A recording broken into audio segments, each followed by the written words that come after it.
All right, up next we have Libra rising and sun. So this Scorpio full moon that's happening on the 23rd is taking place in your second house of finances. And okay, I have a lot to say. One of the things that I think I want to start off with is like the first message that I got randomly, because I pulled the Seven of Swords and the Five of Pentacles, and then I saw that the sun, of course, is opposite this moon, which is in your eighth house. And I got this message around strategic debt. So this might not be applicable for everybody, but I think that there may be some people with the sun being in the eighth house of debt that would actually benefit from looking at their finances and thinking about what strategic management of their finances, including debt, would look like at the time of this full moon. So that could be taking out a mortgage so that you can invest into an asset that will grow, for example. Or this could look like getting a loan for a business that you know is going to make you a lot of money. There's a sense of strategic debt where you are maybe going to be at a financial loss at the beginning and it will ultimately pay off tenfold because of taking that risk or that making that decision. So there's a sense of a different way of maybe managing your money or viewing your money coming through here. I also pulled the Six of Pentacles, which is very much about coming into a phase of really wanting to equally give and receive, especially with this full moon in the second house of money, self-worth. I feel like you guys are enhancing and increasing your self-worth. And I feel like you guys are wanting to have the benefit of that in some area of your life. It could be financially, you wanting to make more money at the company that you work at or in your business, or it could look like in a relationship. I'm bringing a lot to the table. I'm confident in who I am, what I have to offer. I want my partner, if I have one, or to find a partner if I don't have one, who can match me, who can be my true equal. So there's a little bit of this sense of like, like strategic vulnerability in that sense as well. Maybe not, I don't know, but forget that. But there's a sense of like, I feel empowered. I feel worthy. I feel good at what I do. I feel good at what I bring to the table. And I want something that truly reflects and mirrors back to me my sense of value. And so I think that this full moon is really going to highlight those themes for you.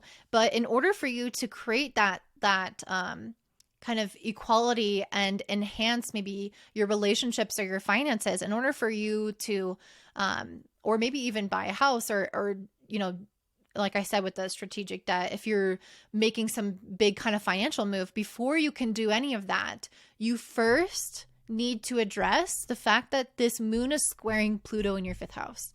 So for all of us, wherever Pluto in Aquarius has been is an area where we have some kind of disconnection from, some kind of dissociation, where there's maybe something wrong with that area of our life that we have put on the back burner, that we have ignored, that we haven't addressed, that we haven't resolved, and we haven't allowed ourselves to feel the full weight of it so that we can move past it and not address it. So this full moon is about feeling it totally, addressing it totally. And this Pluto in the fifth house is really about this kind of childlike wonder, this desire nature that we have. I feel like this Eros card is very much speaking to it. It's this desire to connect with somebody outside of ourselves, with something outside of ourselves, our own sexuality, our desire to connect with nature. It's just like just like the flame within us that longs, that pines for something exciting, for something passionate. It's truly like the pure desire in nature that you are meant to connect with. In order for you to feel like you can come into your own sense of self-worth, you have to fully feel your own desires. There might be something that you have tried to tame within you, that you have tried to dampen or ignore, or maybe you felt like a desire wouldn't be met, so you don't dive into that. Maybe there is a sexual expression of yourself that you haven't fully explored, that you are meant to, that you've ignored. Maybe there is some kind of longing for something in your life to be expressed, to be felt, to be free, that you haven't totally gotten to connect to and resolve. And so there's a sense of like, what do I want? And it's a little bit of that selfish kind of like element of the fire signs of like, what makes me happy?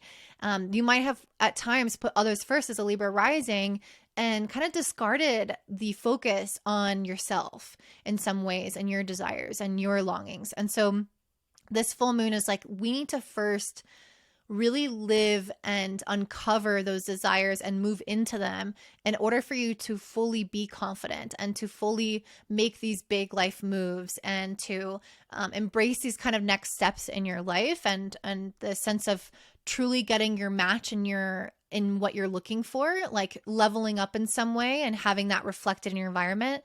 We can't do that if we're disconnected from our sense of desire, from the full, complete version of ourself, because that fire is needed to help us move forward, to help us have the confidence, to help us feel alive.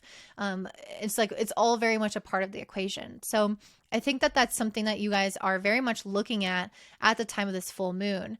Mars is the ruler of this full moon, and it's conjunct Neptune and Pisces in your 6th house. So very much one of the ways that we are meant to navigate this full moon is by healing and bringing some kind of energy around surrender and trust and not trying to force things within the area of our work, our health, and our daily routine, with this being in your 6th house. The other element of this 6th house reminds me of the 6 of Pentacles, and that you may feel like there are things in your life that don't actually match you energetically, that feel like, oh, I'm getting underpaid or undervalued for what I'm doing here, or I'm taking on more of the responsibility in the home. Why am I doing so much more work than my partner is? There's a sense of like unfairness that can come in with the 6th house. And with this Mars and Neptune and Pisces, I feel like it's trying to bring healing around that and surrender a little bit around this, where you're not necessarily having to like go in and fix all of this. I feel like once you address your strong desire nature, I almost feel like the next steps around the equality and the fairness and everything will become very clear. But right now it's almost like, what if we just noticed it, and what if we just felt it and allowed ourselves to kind of heal any imbalances around it, but not trying to force a change and like make things right and create justice. It's like leaving it in the universe's hands and doing the inner work that we need to mirror the external reality to us, and that will shift things on its own. And with this sextiling Jupiter and Uranus in the 8th house, I really feel like there's quite a bit of like shadow work to do, where you maybe have accepted less than you deserve because of your own fears or your own insecurities, or you maybe have settled for things that you could have gone beyond because of your fears or insecurities. So there might be something there where there's some inner work to do around one's past and one's shadows.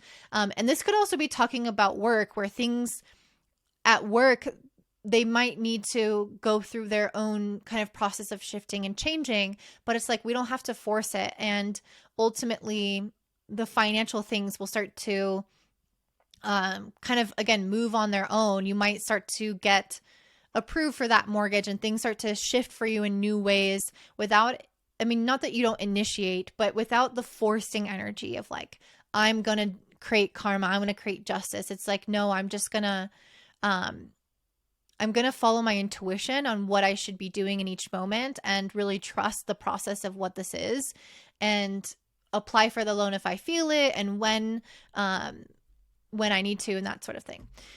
Okay. I generally feel like you're trying to come into an era with more confidence and success and happiness with this King of Wands, Wheel of Fortune, and 10 of Cups.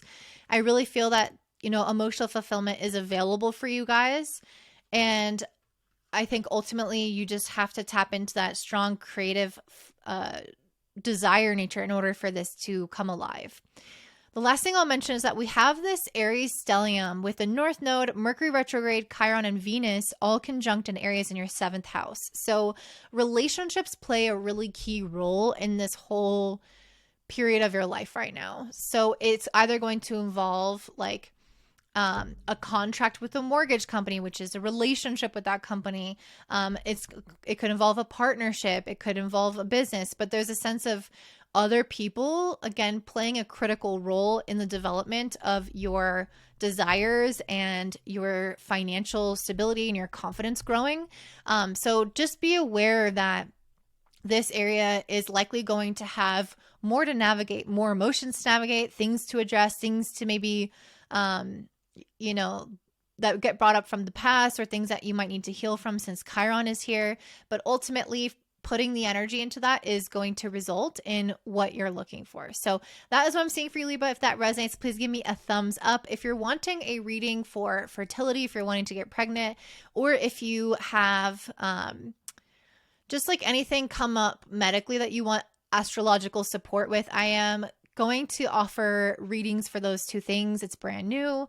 And so if you're interested in that, it's going to be a cheaper price because of it being a new offering. So I will link that down below if you're interested in checking that out. Don't forget to give me a thumbs up, subscribe, share with your friends, and have a beautiful day. Bye.